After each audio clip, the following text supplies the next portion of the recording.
नमस्कार, मेरा नाम आकाश रावत है। मैं बात कर रहा हूँ उत्तर प्रदेश लखनऊ से।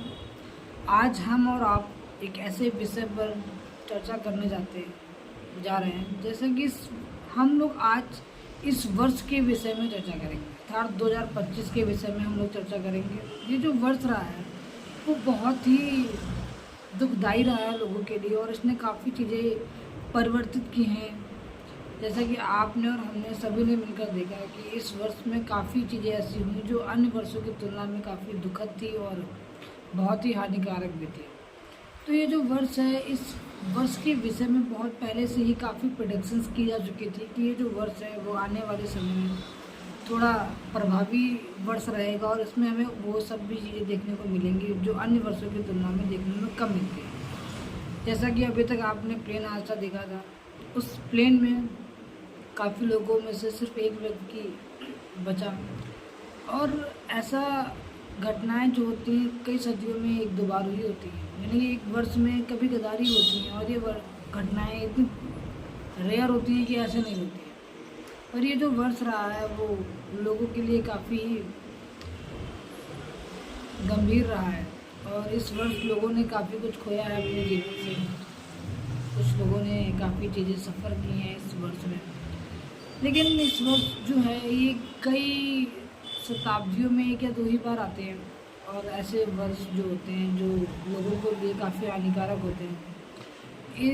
इन वर्षों में अगर मैं बात करना चाहता हूँ तो ये जो वर्ष है इन्हें बहुत ही बचकर रहना चाहिए, और काफ़ी अपने रिलेशनशिप को भी बचा कर रखना चाहिए, क्योंकि इन वर्षों में क्या होता है, इन सभी चीज़ों पर बहुत बुरा इम्पैक्ट पड़ता है। खासकर आपके व्यवहारिक जीवन में भी इसका काफ़ी दुखद अंतर देखने को मिलता है। इसलिए इन जो वर्षों में हमें इन सभी चीज़ों से बचकर रहना चाहिए, और हमेशा हमेशा अपने बातचीत करने के तरीक़ों को बहुत ही नॉर्मलाइज रखें, और हमेशा बच के रहना चाहिए लोगों से। तो इन सभी को देखते हुए ये जो वर्ष रहा है वो काफ़ी दुखदाई रहा है। और अगर मैं अपने विषय में बात करूं तो मैंने भी इस वर्ष में काफ़ी कुछ खोया, जो मुझे शायद जीवन भर भी मैं उसको रिकवर ना कर पाऊँ, क्योंकि कुछ चीज़ें जो होती हैं वो जीवन में कभी भी रिकवर नहीं हो सकती। अगर कोई शख्स आपकी लाइफ से चला जाता है तो आप दोबारा उसे नहीं पा सकते, चाहकर भी नहीं पा सकते, और पा भी लेते हैं क्योंकि वो प्रकृति के नियमों के खिलाफ होता है, जो किसी न किसी बहाने से आपसे वो शख्स छीन नहीं लेती है। तो अगर मैं बात करता हूँ 2025 से कनेक्ट करता हूँ अगर नेचर से, अगर देखिए नेचर की हम लोग बात करते हैं तो कुछ चीज़ें प्राकृतिक ही होती हैं और कुछ चीज़ें अप्राकृतिक होती हैं। अगर कोई भी चीज़ आप पाना चाहते हो और आपके पास नहीं है तो इसका मतलब है नेचर नहीं चाहती कि वो शख्स आपके पास है, या काफ़ी प्रॉब्लम्स फेस होती हैं। तो ये सभी चीज़ें जो होती हैं वो नेचर से कैलकुलेट होकर आती हैं कि ये चीज़ें आपके पास रहनी चाहिए या नहीं रहनी चाहिए। ये सभी चीज़ें जो होती हैं वो नेचर से ही डिसाइड होकर आती हैं, और हमें उन सभी नियमों को पालन करना चाहिए जो हम कर सकते हैं, और उन सभी नियमों को नहीं मानना चाहिए जो हमें पालन नहीं करना चाहिए। पर काफ़ी भी समय तक हमें बच के रहना चाहिए इन सभी चीज़ों से जो हमारे जीवन में काफ़ी लंबे समय तक अंतराल तक इम्पैक्टफुल रहते हैं। और काफ़ी कभी कभी क्या होता है कि हम अपने पारिवारिक तनावों के कारण जीवन में काफ़ी दुखदाई हो जाते हैं। मैं जब भी अभी कुछ समय पहले बहुत दुख था, लेकिन मैं अब समझता हूँ कि जो भी होता है इससे जस्ट अ गेम, लाइफ एक गेम है। आपको सिर्फ अपना रोल लगा करना है और चले जाना है। अगर आपको आप अपने मन में ये बैठा लेते हैं कि आप एक दिन चले जाएंगे यहाँ से, ये जो कुछ भी आप समेट रहे हो, ये जो कुछ भी आप समेट रहे हो, ये एक दिन बिखर ही जाएगा। आप जानते हैं हम जिस घर को अपनी मेहनत की खून पसीने की कमाई से बनाते हैं, पेंट करते हैं, वो घर भी एक दिन यहीं रह जाएगा। हम जिस तिजोरी को किसी को छूने नहीं देते हैं, हमारे बाद वो तिजोरी किसी कबाड़ी की दुकान पर होगी या कहीं पर भी हो सकती है जिस बारे में हमारी कोई जानकारी नहीं होगी। हम जिस खिलौने को किसी को नहीं देते वो खिलौना एक दिन किसी कबाड़ी की दुकान पर होगा और उसे कोई कुत्ता खा रहा होगा।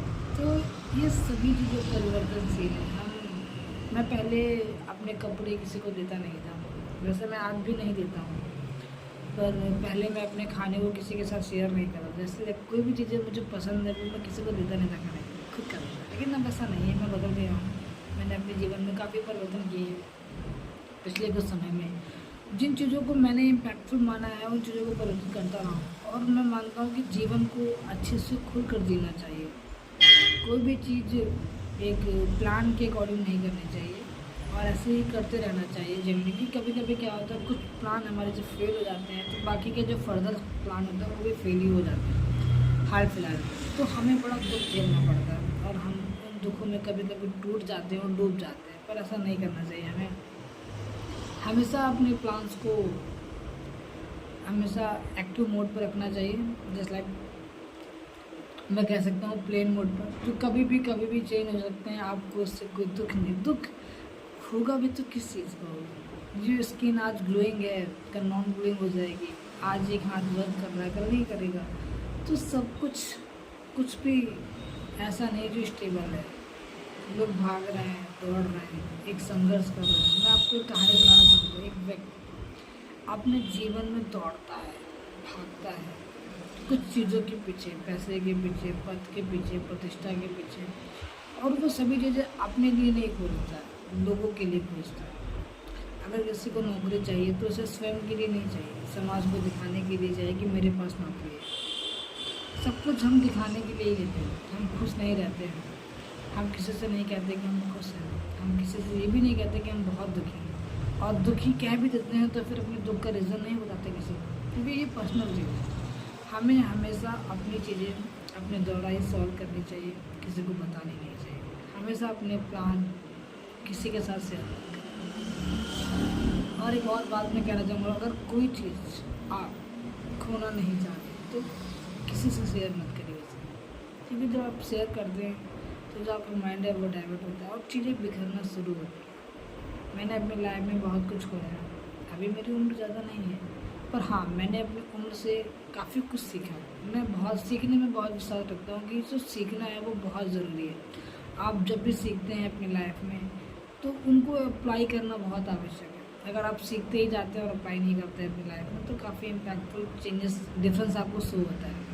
देखिए हमेशा रियलिस्टिक रहना चाहिए। रियलिस्टिक का मतलब कभी भी ख्वाबी पुलाव नहीं बनानी चाहिए। जैसे कि मैं बहुत अमीर बनूंगा, बिल्कुल बनिए आप, ये तो ज़रूरी है। अमीर गरीबी का अभिशाप है। कुछ लोग इसे एक्सेप्ट कर लेते हैं, कुछ नहीं करते हैं। जो नहीं करते हैं वो अमीर बनते हैं और जो अमीर बनते हैं वो गरीबी को अभिशाप नहीं मानते हैं, और जो अमीर हो जाते हैं वो उसको हाइपर टेंशन मानते हैं। देखिए आप भी कभी मत सोचिए कि आपके पास प्रॉब्लम्स हैं। प्रॉब्लम सबके पास है, मेरे पास भी हैं, आपके पास भी डेफिनेटली सबके पास है। इसमें आप बिल्कुल भी इस कॉम्प्रोमाइज़ से मत रहिएगा कि आपके पास पैसा आ जाएगा तो आपके पास प्रॉब्लम नहीं रहेगी। नो वे। हाँ आपके पास प्रॉब्लम के सॉल्यूशन ज़्यादा हो जाएंगे। आज आपके पास पैसा नहीं है तो प्रॉब्लम फिक्स है आपके, कि पैसा प्रॉब्लम है।